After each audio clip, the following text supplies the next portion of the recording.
Une fois franchi le grand portail du jardin de la Fondation Villa d'Atrice, d'emblée, on est mis en présence d'œuvres qui, chacune à sa manière, offrent leur vision sur la thématique de cette nouvelle exposition Archisculpture. À droite se dessinent les fenêtres de marbre de Carrare de Jaildo Marigno, 13 stellas, Beaunieu, qui semblent danser dans l'espace, contrastant avec l'énergie des poutrelles d'acier rouge vif de Nicolas San, IP1, convulsive et dressée devant la façade de la villa. Un peu plus loin à droite se trouve une structure en bois peint jouant sur le concept de la porte signée par Bernard Cousigné, Passeporte en croix 00-2015. Monumentale, l'installation de Tillman, conçue in situ pour la Fondation Villa d'Atrice, s'impose dans la partie gauche de la cour, ludique assemblage multicolore en bois et aluminium peint qui porte bien son titre spirituel, Architecture 3. Après avoir gravi les marches du perron, on découvre en pénétrant dans le hall de la villa 2 sculptures d'André Bloch, 1896-1966, architecte et sculpteur fondateur du groupe Espace, autour duquel s'organise et se ramifie l'esprit de l'exposition Archisculpture. Ces 2 œuvres d'André Bloch illustrent bien les 2 facettes de la thématique abordée et leur point de fusion, avec d'une part une maquette futuriste d'un petit habitacle et d'autre part une sculpture habitacle aux formes organiques. Comme l'ensemble de cette exposition Archisculpture, la première salle intime est dédiée à Tristan Fourtine, compagnon de Daniel Capel-Marcovici, architecte et cofondateur de la Fondation Villa d'Atrice.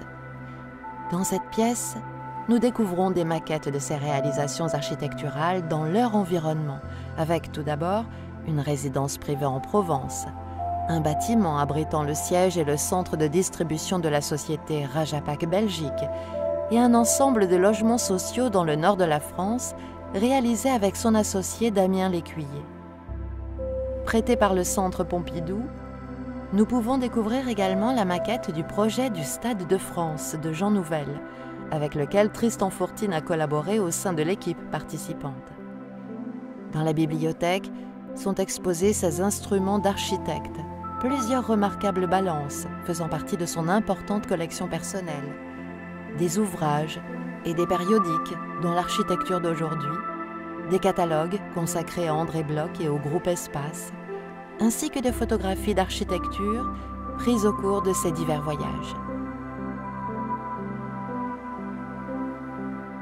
Dédiée au groupe Espace, la salle suivante propose une approche historique de la recherche de synergie entre architecture et sculpture au XXe siècle. En effet, le groupe Espace, fondé en 1951 par André Bloch avec Félix Delmarle et Étienne Beotti, a eu pour objectif de défendre une vision moderniste à travers une véritable synthèse des arts. Dépassant la simple approche fonctionnelle, il a mis en place une relation dynamique entre art et architecture dans la lignée du constructivisme et de ses préoccupations sociales.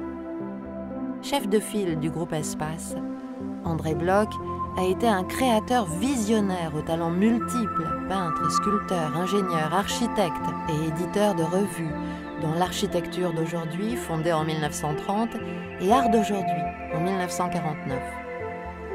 Le groupe Espace fut rapidement rejoint par des artistes, architectes ou urbanistes, comme Sonia Delaunay, Jean Devanne, Jean Gorin, Edgar Pillet, Lionel Chahine, Nicolas Schoeffer, Pierre Sekeli. À partir d'une pratique transdisciplinaire et expérimentale, le groupe a cherché à définir une nouvelle spatialité en fusionnant notamment structure et masse, avec une vision encore très actuelle. On le voit avec les 2 sculptures habitacles d'André Bloch, l'une massive, en plâtre, creusée d'alvéoles comme une ruche, et l'autre perchée, tout en réseau de fils métalliques. Il y a aussi le paquier, 1951, bloc lumineux d'Émile Gilioli, ou l'antisculpture, ronde bosse numéro 2 de Jean Devanne, ainsi que les œuvres de Robert Jacobsen et Le Corbusier. Avec l'artiste hongrois Nicolas Schoeffer, on aborde la notion théorisée de spatiodynamisme, cette intégration dynamique et constructive de l'espace dans l'œuvre plastique qui prend forme avec esthétique et élégance dans son œuvre Luxe 11. Héritier de la pensée d'André Bloch, l'architecte Claude Parent réalise à son tour une surprenante passerelle entre art et architecture avec la maquette Cabriolet, maquette en bois et plexiglas. Dans la lignée des recherches du groupe Espace sur la synthèse des arts, cette salle parcourt la frontière entre art et architecture qui s'estompe peu à peu pour laisser émerger des œuvres véritablement transversales. L'expérimentation de matériaux divers vient donner corps à cette exploration du dialogue et de l'osmose entre le bâti et la sculpture. Cette approche ouvre tous les horizons du possible et de surprenantes confrontations, avec notamment Jean Dubuffet et la fantaisie de son Castelet Lourloup en résine époxy peinte, ou Catherine Brett Brownstone, avec ses édifices qui s'érigent en porcelaine blanche vernissée et ajourée, ou encore Meuser, avec son Untitled en acier et métal. Les deux sculptures d'Eduardo Chillida, Loura, offrent une masse dense et ramassée avec puissance, en blocs quasi hermétiques de terre chamottée, tandis que Mylène Guermont sonde la profondeur de la matière et laisse parler le béton avec son petit mur sensible mini-agua. Il y a aussi cette maquette en frétage de poudre de la fantomatique Geost House, du tandem Berdaguet et Péjus. Du côté des architectes, l'approche est purement sculpturale avec Edgar Pillet ou Odile Deck, avec Noir Fracture, en bronze patiné, ou encore Antilovag, avec ses créations futuristes comme animées d'une vie organique. Pénétrant à leur tour sur le territoire de l'architecture, les artistes s'approprient certains outils de représentation de projets, comme les axonométries, les visualisations en 3D ou les maquettes, accédant ainsi à de nouveaux modes de perception. Cette incursion dans le regard prospectif de l'architecte prend les formes les plus diverses. Nicolas Gros-Pierre s'intéresse à la représentation photographique axonométrique à travers deux œuvres, Volcan Brasil et 3D 2D, qui, elle, est accessible par un viseur. Hiératique, la cité en bronze de Maki Georgian s'élance sur d'étranges pilotis, tandis que Valérie Kochliakov élabore ses iconus, improbables structures en carton. L'intervention d'un miroir concave modifie la perception et accentue le mystère et la préciosité des œuvres de Jean-Charles Pigeot, sculpture en plâtre et feuilles d'or, Vacuité 2008, Temple circulaire 2008-2009, Colonne céleste 2010. Le sculpteur Étienne Martin empiète lui aussi sur le terrain des architectes, avec Étude pour une église à Bron-Parilly, 1952, exposée pour la première fois, sorte de ruche d'avant-garde qui évoque ses demeures, sculpture, habitat. Art de l'espace, architecture et sculpture prennent corps par l'intermédiaire du dessin, de la ligne graphique. Pour l'architecte, le dessin est essentiel. Il lui permet d'élaborer son projet, qui passe ainsi du statut de cosa mentale à celui de la réalisation concrète.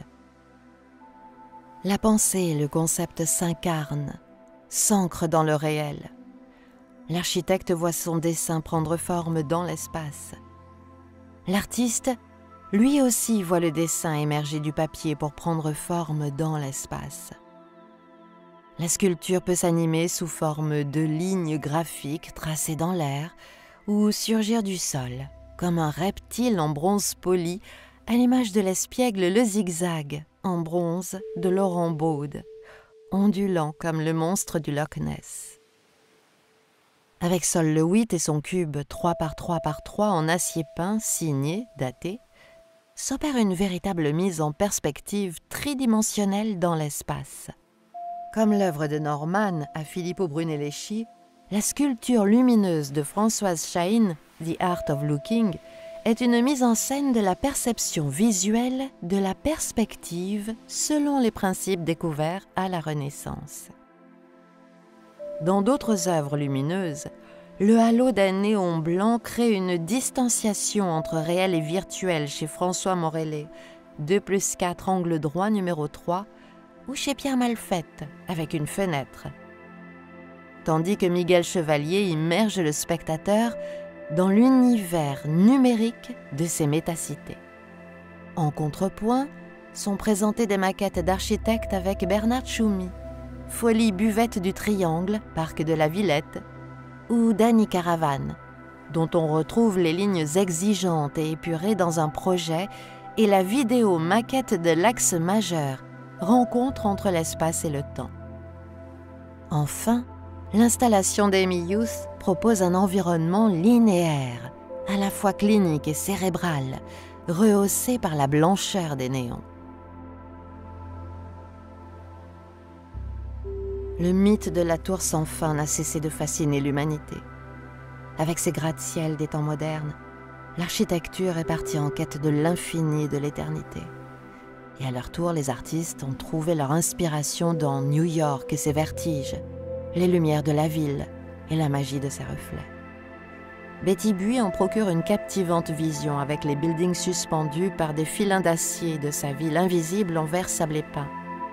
Niki de Saint-Phal exalte la virilité de la tour de Wall Street et Liam Gillick l'esthétique séquentielle urbaine avec Anonymized Production. Francesco Marino di Teana érige la tour jardin en acier inox et Benoît Luix son gratte-ciel projet 1 en marbre de Belgique. Optant pour un humour décalé, Annette Streil présente 2 versions en laine de la Fernesturm Berlin, avec ou sans structure. La ville s'estompe et devient surnaturelle et spectrale avec Les ombres fantômes, Villa d'Atrice, de Jacqueline Doriac, œuvre numérique projetée, ou encore une œuvre de la série Furtive in situ, Infinie d'ombres portées d'Hélène Vance.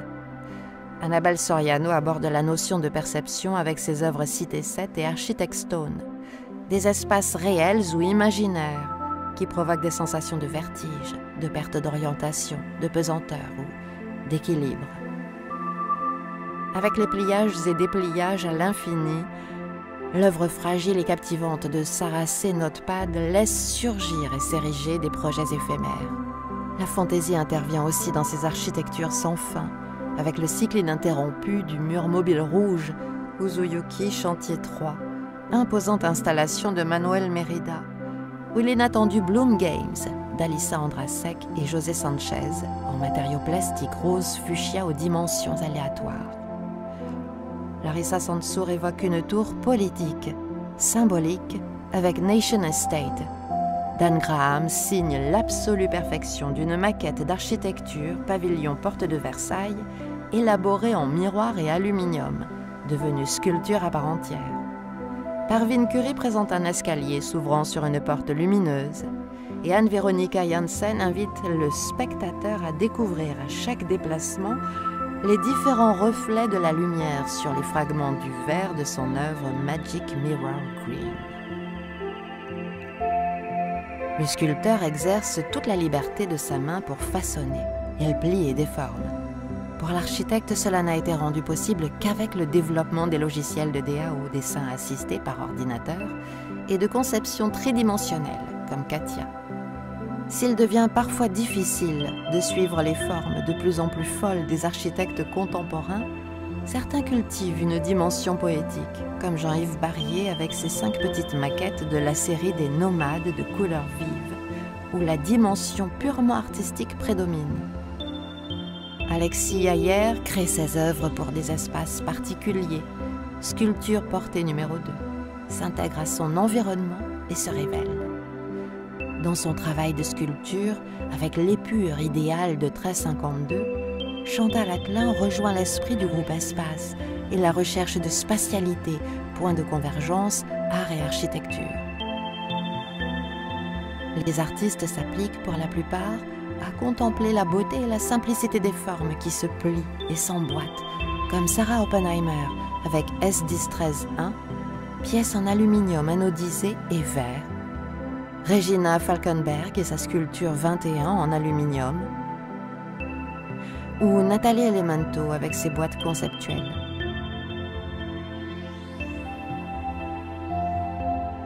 Le Temple de Lumière 3 de Jean-Claude Rosner en marbre transparent de Tassos offre lui aussi une vision sublimée, alors que le tandem d'artistes Martine Feipel et Jean Béchameil préfère bousculer les perceptions des grandes barres d'immeubles avec façade nord. De son côté, avec Pavillon Parker numéro 6, Rémi Jacquier propose une œuvre futuriste, avec la maquette d'un projet architectural à la fois esthétique et insensé, dont les coursives déclinées en volutes infinis évoquent les réseaux routiers des cités modernes.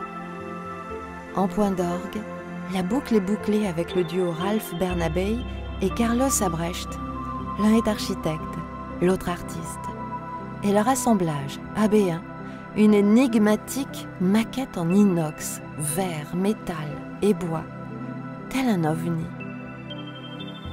Depuis les années 70, l'architecture se déstructure et se modifie en profondeur sous l'effet d'une double prise de conscience. D'une part, la prise en compte de l'impact écologique des bâtiments, et d'autre part celui des catastrophes naturelles qui entraînent des désastres sur les villes, sous fond de crise économique. La précarité et le souci écologique influent sur la vision des architectes qui se tournent vers des matériaux naturels ou de récupération, un habitat nomade ou temporaire. Ces préoccupations sont d'une grande acuité chez l'architecte Shigeru Ban, dont la maquette de logement d'urgence Pepperlog House, Kobe 1995, site modèle 2, maquette, est constituée de carton, tissu, bois, plastique et ficelle. De son côté, Tadashi Kawamata fait lui aussi appel à une forme d'arte povera, avec son installation en fœtus de bois, collective Folie la Villette numéro 5, ou Anthony Caro, avec son tréteau de bois, Trestel. Quant à Sagener, il édifie l'imposante et fragile tour Mugeot avec de simples baguettes de Mikado. Enfin, l'installation de Aptivé, T-Sky, offre une combinaison de matériaux simples, le bois, la soie, la toile, confrontés avec les outils de la modernité que sont les impressions numériques et l'éclairage LED. L'architecture à l'épreuve du temps offre une nouvelle fécondité artistique. À travers les souvenirs, l'évocation des ruines, les réinventions. Ce travail sur la mémoire, fondé sur les vestiges de l'architecture, est particulièrement abouti chez Anne et Patrick Poirier, avec la Médusa d'Aphrodisias et 2235 après Jésus-Christ, grande maquette phosphorescente. Les archéologies intérieures de Jean-Paul Philippe dessinent un nouveau monde, avec sa maquette en porphyre et bois, entre terre et ciel, la tour méridienne, ou bien Marel, pièce à l'encre, aquarelle et incision sur marbre de Carrare. Avec Denis Pondruel, cette réappropriation prend la forme d'un hommage dans son œuvre T25 des morts, les phrases singulières, en béton fibre optique et vert coloré, qui se réfère au poème Le cimetière marin de Paul Valéry. La relation au temps est au cœur de l'œuvre Joris Van de Mortel, avec Skell modèle GNO, maquette d'une exposition, et également mise en abîme, instantanée d'un accrochage susceptible d'une évolution ultérieure. On retrouve cette perception du temps dans The Labyrinth Runner de Robbie Cornelissen, film d'animation retraçant le parcours d'un jeune garçon qui court à travers des espaces architecturaux. Dans un autre registre, le Cement Truck de Wim Delvoye présente un camion toupie en inox customisé à la mode gothique, tandis que Jean Denand offre une vision fragmentaire et nostalgique avec ses modules numéro 4 à module numéro 10. Et Françoise Schein nous rappelle que parfois l'aura de la ville lumière dépasse la citadelle avec son œuvre Paris Express. Avec la fratrie, on s'embarque dans le doux délire de leur composition abracadabrante, un peu rétro et mélancolique que sont « It's hard to leave this shitty paradise »,« The best is yet to come » ou « La misère est plus douce au soleil ». Pour sa part, l'artiste Lawrence Esterman propose des concepts de maisons en carton avec Stonehouse 7, Lunch House 1 et Game Lodge. Et Gabriel Sobin évoque les vestiges de la mémoire avec ses empreintes sur la roche d'une carrière dans une installation in situ. Une vidéo de Yet Amper, Bis Yeher, jusqu'ici complète cet ensemble où figurent également 2 maquettes en carton-plume de Sue Fujimoto, Many Small Cubes et Tracking Tripods, fragiles images de l'architecture.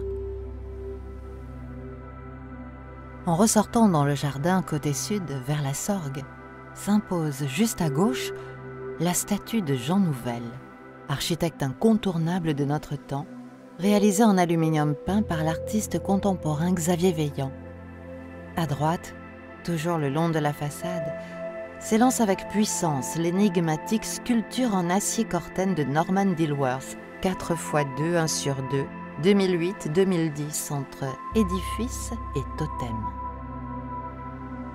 Un peu plus loin, on découvre la sculpturale double porte encastrée en inox et acier Corten de Jean Suzanne, prémisse d'architecture, et Porte-à-faux 200 de Philippe Gourrier en acier thermolaqué. Une surprise attend ensuite le visiteur avec l'installation de Daniel Buren, Élévation colorée 2015, conçue pour le site, qui métamorphose le nouvel ascenseur dans une spectaculaire interaction avec la Fondation Villadatrice. Au gré de la promenade, dans le délicieux jardin méditerranéen, on va à la rencontre des œuvres au détour de la végétation et des allées. Il y a la singulière sculpture de Medjiwari, Équilibre, en laiton et cuivre. L'humoristique Souvenir de la Tour Eiffel, de Johan Miró, et près des bambous, l'œuvre sphérique en chanteresse de Pancho Quirissi, Information circulante, en aluminium et verre, créée spécialement pour la Fondation Villadatrice. Juste à côté, s'élève l'arbre en acier en hommage à Tristan Fourtine, les outils de l'architecte, de Henri-François Dumont. Vient ensuite l'énigmatique sculpture, sans titre, de Vincent Mauger, telle une icône des temps modernes en plaques d'inox découpées, tubes aluminium et boulonnerie d'inox. Ou bien encore l'étrange origami en aluminium laqué jaune et blanc de l'architecte Jean-Yves Barrier, sculpture nomade. Et aussi le dédale de Vérarum, labyrinthe d'ombre, module 768 en aluminium laqué blanc. La déambulation se poursuit avec une pièce de Cyrus Vell en aluminium, Palafite, horizon 2050, dressée en bord de Sorgue. Puis, l'architecture de la mémoire, en acier et granit noir de Miguel Isla, qui surgit au cœur des bosquets. La monumentalité de l'architecture reprend ses droits avec Francesco Marino di Teana, hommage à Lao Tse, puissante pièce en acier Corten qui se dresse vers le ciel comme une stèle hiératique et sereine. L'œuvre de Jean-Claude Ménard, World, vient boucler la boucle en proposant au regard sa grande sphère en aluminium, acier et inox marine, superbe sculpture fractale, à l'image d'une boussole d'orientation pour l'architecte et pour l'homme. Et s'offre encore l'émerveillement de la vision poétique de l'installation Entrevoir, 2015, d'Ernst Gunther Hermann, sur la Sorgue, tendue au-dessus de la rivière, pour finir en beauté.